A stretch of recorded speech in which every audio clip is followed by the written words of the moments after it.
Yo debo confesarles que cuando comencé en este mundo de la Reforma y el pastor me hablaba de la teología del pacto y de cómo era transversal a toda la escritura, la verdad no entendía ni media palabra. Yo le decía que sí, pero no entendía nada. Y a lo largo del camino fui comprendiendo un poco de qué se trataba todo este tema de la teología del pacto. Sin embargo, había mucha confusión. Pero cuando me senté a estudiarla, primero para enseñarla aquí y luego para enseñarla con los hombres, pude entender que en realidad el pastor no exageraba cuando me decía que para entender las Escrituras es necesario comprender el pacto, porque el pacto es transversal a todo el Evangelio. De hecho, a partir de hoy me he propuesto desde este púlpito no referirme al Antiguo y Nuevo Testamento de esa forma, sino al Antiguo y Nuevo Pacto, porque en realidad el Antiguo Testamento es el Antiguo Pacto y el Nuevo Testamento es el Nuevo Pacto. De hecho, la palabra griega usada para testamento y pacto, de la cual nosotros tomamos la traducción Antiguo y Nuevo Testamento, se designaba para referirse al testamento del difunto, pero también al pacto. La traducción, quizás por influencia, podemos decirlo, de los anabautistas, y en este nuevo tiempo, toda aquella doctrina neopentecostal que se ha olvidado del pacto, le ha llamado a la división de las Escrituras Antiguo y Nuevo Testamento, pero no es un testamento, es Antiguo y Nuevo Pacto. Por eso, a partir de hoy que concluimos Hebreos 13, concluimos Hebreos, pero comenzamos un estudio nuevo, el pacto en el Nuevo Testamento. Y el primer texto que vamos a tomar es Hebreos 13, versículo 20. Y el Dios de paz, que resucitó de los muertos a nuestro Señor Jesucristo, el gran pastor de las ovejas, por la sangre del pacto eterno, os haga aptos en toda obra buena, para que hagáis su voluntad, haciendo Él en vosotros lo que es agradable delante de Él, por Jesucristo, al cual sea la gloria por los siglos de los siglos. Amén. Os ruego, hermanos, que soportéis la palabra de exhortación, pues os he escrito brevemente. Sabed que está en libertad nuestro hermano Timoteo, con el cual si viniere pronto iré a veros. Saludados a todos vuestros pastores y a todos los santos. Los de Italia os saludan. La gracia sea con todos vosotros. Amén. El pastor ha estado invitando, exaltando, exhortando a la iglesia, exaltando a Cristo y exhortando a la iglesia a que por favor no vuelvan al judaísmo. Y ese fue el tema principal de toda la carta a los hebreos. Esa era la intención. No vuelvan al judaísmo.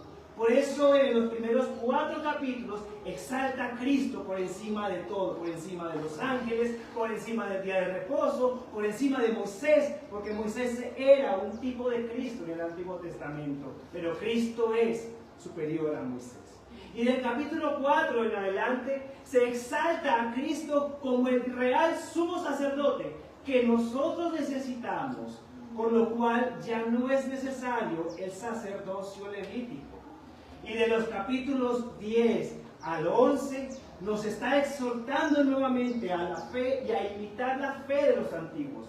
Y nos recuerda que la sangre de los sacrificios era solo un símbolo de la sangre de Cristo. Porque la sangre de Cristo hizo lo que el sacrificio no podía hacer: limpiar para siempre nuestros pecados y limpiar nuestra conciencia también de pecado. Eso está en el capítulo 10, versículo 1. Y en el 11 vimos los ejemplos de todos los héroes de la fe. Y ya para concluir en este capítulo 13, comenzó a resumir un poco todas estas ideas. Y nos venía diciendo desde hace unos domingos: si ustedes son creyentes, por favor deben estar dispuestos, al igual que Cristo, a salir del judaísmo y a soportar el vituperio, la persecución, los insultos, todo lo que estaban viviendo estas personas, por amor de Cristo. Y luego le dice, y el sacrificio que el Señor ama, que quiere, es una vida dedicada a exaltarlo, a amarle, a darle gloria y honra con los labios, pero también a ayudar al hermano por causa del amor del Señor. Y hoy cierra con una oración para todos sus lectores, a quienes ya les ha exhortado de forma breve, dice la palabra. Brevemente los ha exhortado. Llevamos año y medio estudiando la carta a los hebreos, pero era una exhortación muy breve, la de este pastor. Y dice, el Dios de paz. Este es otro atributo del Señor. El Dios de paz. Es el único que hace realmente la paz. En este mundo tenemos premios Nobel de paz, en Colombia hay uno, y tenemos muchos que han dicho que van a hacer la paz y que son los pacificadores, con lo cual mienten y engañan a todo el mundo. Pero el único que lleva el atributo de ser en realidad el Dios de paz, ese es Dios de las Escrituras. Aquel Dios tan bueno. Acabamos de leer en Génesis 3 la caída del hombre. El hombre faltó al pacto, porque el Señor hizo un pacto con el hombre cuando le dijo a Adán, de todo árbol puedes comer, pero del árbol que está en medio de él no comerás, porque el día que de él comieres, ciertamente morirás. Ese es un pacto entre Dios y Adán. Adán en representación de toda la humanidad. Ese es el primer pacto que vemos nosotros en las Escrituras. ¿Cuál fue la respuesta de Adán y del hombre? Incumplió el pacto. Como Adán incumplió el pacto, era necesario un segundo Adán, Cristo, quien iba a cumplir el pacto. ¿Ven por qué el pacto es transversal para entender todas las Escrituras? Por faltar al pacto, hoy en día nosotros tenemos que luchar con el pecado.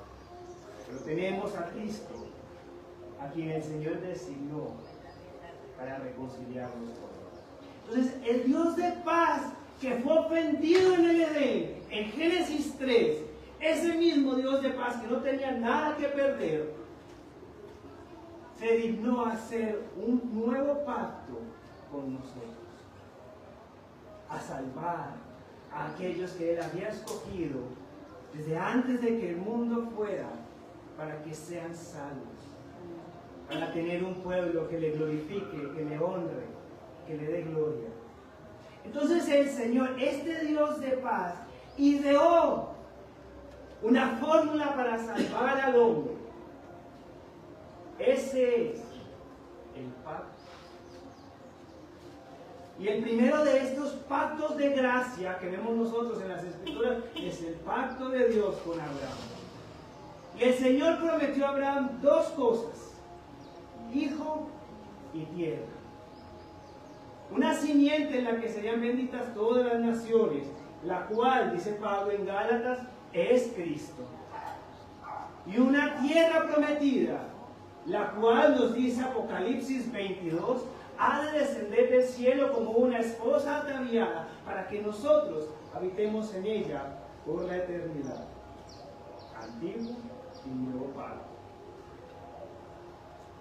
Y luego el Señor hizo un pacto con Moisés, un pacto en el que le dice al pueblo: ustedes yo ya los rescaté, Éxodo 19, a ustedes ya los rescaté, los traje hasta aquí, al monte Sinaí, y aquí hago yo mi pacto con ustedes, para que ustedes vivan delante de mí, como yo quiero que vivan. Y ahí nos dio la ley moral, y la ley ritual, los 10 mandamientos, y toda la ley ritual. Y en esa ley ritual el Señor estableció cuál era la forma en que el hombre iba a reconciliarse con Dios. Y entendimos por Hebreos que todo eso era un símbolo y un signo que estaba hablando de Cristo, el nuevo pacto. Y luego el Señor hizo un pacto con David. Y le dijo a David, David, de tu descendencia ha de venir uno que me va a hacer rey sobre Israel y sobre Judá. Judíos y gentiles, Israel y Judá, los que permanecieron fieles, los que se desviaron. Y esto es importante porque cuando el Señor hace el nuevo pacto, dice, voy a tomar a Israel y a Judá y los voy a hacer un solo pueblo, judíos y gentiles. Y ese rey será por generaciones, por la eternidad. Y entendemos que a Cristo lo llamaban como el Hijo de David. Era Cristo el Rey prometido a David. Nuevo pacto. Luego el Señor establece un nuevo pacto con su pueblo. A través de los profetas les dice, vendrá un tiempo en el que haré un nuevo pacto y ya nadie le va a decir a su hermano, cree en el Señor. Y la ley ya no va a estar escrita en piedra, sino en sus corazones. Y serán mi pueblo y yo voy a ser a ustedes por Dios. Y ese nuevo pacto se desarrolla en todo el Nuevo Testamento. Entonces ese fue el plan de este Dios de paz. Hermoso. Todo el pacto, toda la escritura la acabamos de resumir. Todos los libros de la escritura se entienden a través del pacto. Génesis, los pactos. Éxodo, una representación de cómo el Señor va a cumplir el pacto con Abraham. Por favor, entiendan Éxodo como la forma como el Señor nos va a rescatar de este mundo cuando el Señor venga. Y entiéndalo con el Apocalipsis del capítulo 12 al capítulo 20. La forma como el Señor nos va a sacar de aquí es igual a como el pueblo salió de Egipto. Las 7 copas de la ira y las 7 plagas del pueblo de Egipto son lo mismo. Nuevo pacto, un solo pacto. Y luego los históricos que nos cuentan cómo el pueblo falló al pacto, pero cómo el Señor les hizo bien por causa del pacto. Y luego vinieron los profetas. Y luego vino Cristo. Ahí entendemos toda la escritura, todo el plan de Dios a través del pacto. Entonces, este es el Dios de paz. Me gusta cómo traduce este texto la Biblia textual. Ella dice, Hebreos 13:20, leo de la Biblia textual, y el Dios de paz, el cual, en virtud de la sangre del pacto eterno, levantó de entre los muertos a nuestro Señor Jesús. La sangre del pacto eterno es la sangre de Cristo, que fue derramada para cumplir los pactos que acabamos de mejorar. Cristo, el Cordero del pacto con Moisés. Cristo, el Hijo prometido a Abraham y el Hijo prometido a David. Cristo, en el cual nosotros, o por medio de quien nosotros tenemos acceso a todas las promesas del nuevo y del antiguo pacto. En virtud de la sangre del pacto eterno, levantó de entre los muertos a nuestro Señor Jesús. Porque la resurrección de Cristo nos dice que el sacrificio fue aceptado. Acuérdense que si el sacerdote no salía del lugar santísimo, el sacrificio no había sido aceptado. Cristo, como sumo sacerdote, entró al lugar santísimo y salió, resucitó.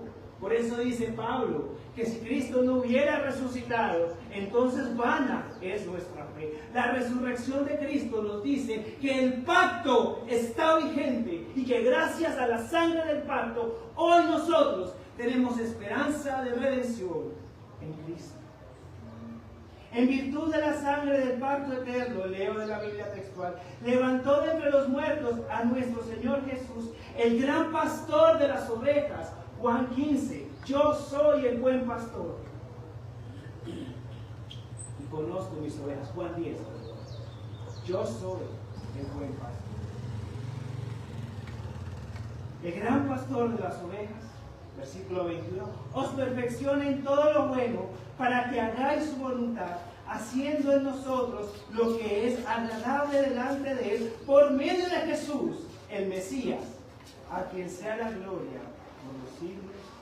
Amén. Porque ese mismo Dios de paz no solo ideó el pacto, está trabajando en nosotros para que nosotros podamos hacer lo que es bueno delante de Él en nombre de Jesús. Porque el Padre y el Hijo enviaron el Espíritu Santo sobre nosotros.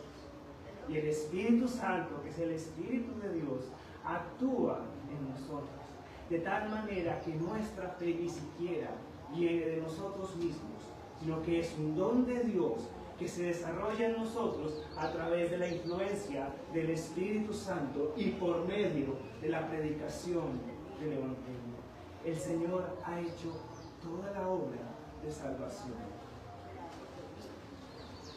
Os perfeccione en todo lo bueno para que hagáis su voluntad, haciendo en nosotros lo que es agradable delante de Él, por medio de Jesús el Mesías, a quien sea la gloria por los siglos. Amén.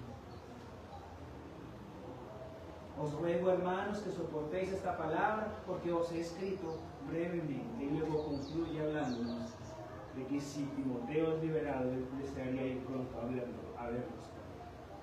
Que el Señor nos ayude entonces a poder darle gloria y honra, a poder entender las Escrituras en virtud de la sangre del pacto que fue derramada por nosotros. Que el Señor nos ayude.